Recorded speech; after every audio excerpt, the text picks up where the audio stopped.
Hello and welcome to The Spirit Safe. My name is Rob. Thank you very much indeed for joining me. Now, it's the first whisky review of 2018. Happy New Year, everybody. Let's see if we can't have a special single malt. It's the Springbank 10-year-old. I've got a small 20cl bottle of this. Can't remember what I paid, but it sells for about £40 on Master of Malt. That's a full-size bottle. Pretty good value if you ask me. I'll pour myself a small dram of this. I'm going to have to refer to notes, I'm afraid, because there's too much going on for me to just recall it immediately. Springbank malts are, Campbelltown malts are known for their complexity. I haven't really compared notes with other reviewers, so forgive me if my observations aren't the same as others. So Springbank, very, very important distillery because they do so much on site. So much is handmade. Every distillery in Scotland likes to talk about traditional methods, but Springbank really do put their money where their mouth is. They do malting on site, floor malting, direct fired stills, dunnage warehouse storage on site as well. So there's none of the sort of bean counter things that other distilleries are doing. They're an independently owned Scottish distillery. So this is bottled at 46% ABV. It is unchill filtered and naturally coloured. Springbank don't do any chill filtration or caramel adding at all in any part of their range. So other Campbelltown malts I've reviewed, the Glen Scotia 12 and the Hazelburn 8. Hazelburn was a while ago now. Hazelburn also comes from Springbank. Springbank do Hazelburn, which is unpeated and triple distilled. They do the Springbank, which is lightly peated or medium peat and double distilled, and they do the Longrow, which is heavily peated. This bears the Springbank name, so it's moderately peated.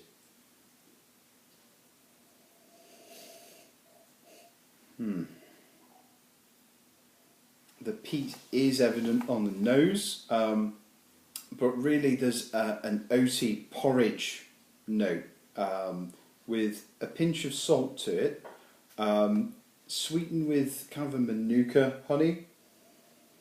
The sweetness is sort of cut by a briny saltiness and a hint of citrus as well.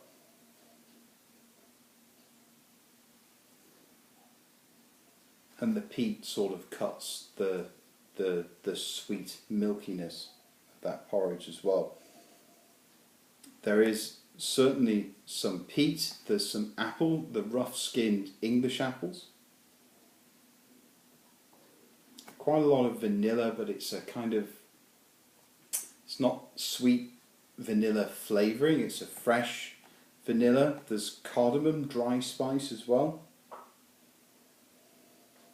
And there's a lot of coastal presence as well. So there's kind of a wet mossy rocks.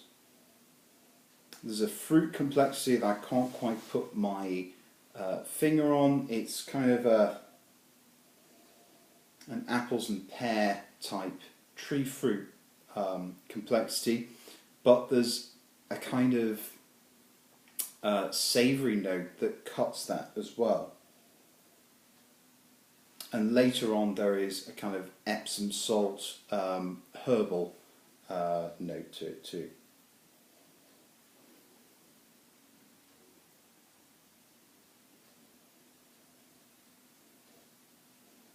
Now, smoke and fruit. Lot of coastal notes. There's a lot going on here, and it's subtle. You have to spend a lot of time with this one.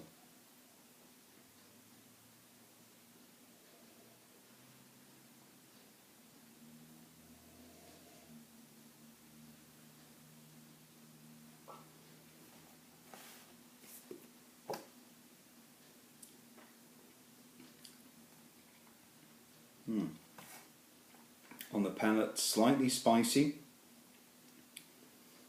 malty, and very salty as well. It has a waxy mouthfeel to it. But what you stay for is the finish. It is a long and complex finish.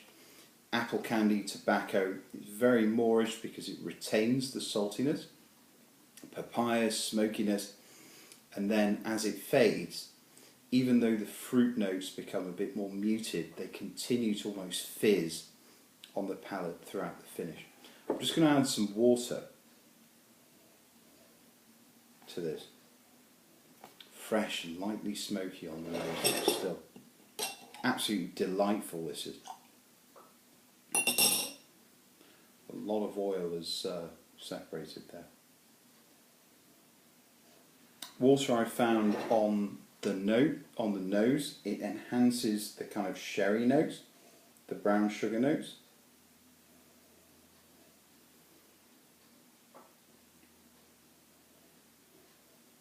And a bit more waxiness coming through on the nose as well.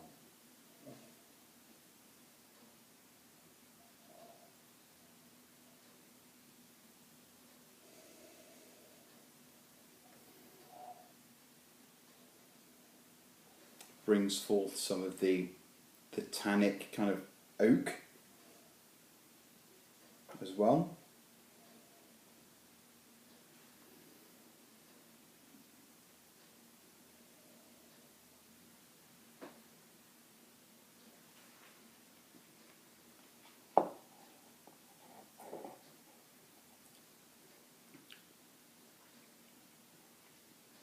On the palate, a bit more water, a bit of water really sharpens the initial sweetness on the tip of the tongue, and actually it dries the finish a little bit. Brings out some stewed tea, oak, more barley sugar. It adds the verdant notes and some strange mineral notes as well to the finish. The finish goes on for a good 20 minutes. Really, the quality of the finish is second to none on this malt. I've not known another one to be as good as this. So, highly recommended by me. Excellent value for money. One of the best single malts that you can get for under £50. It's a shame it's not sold at BC Liquor. I have written to them before to say please start stocking Springbank malts. They didn't reply. I was really hoping for a Springbank in the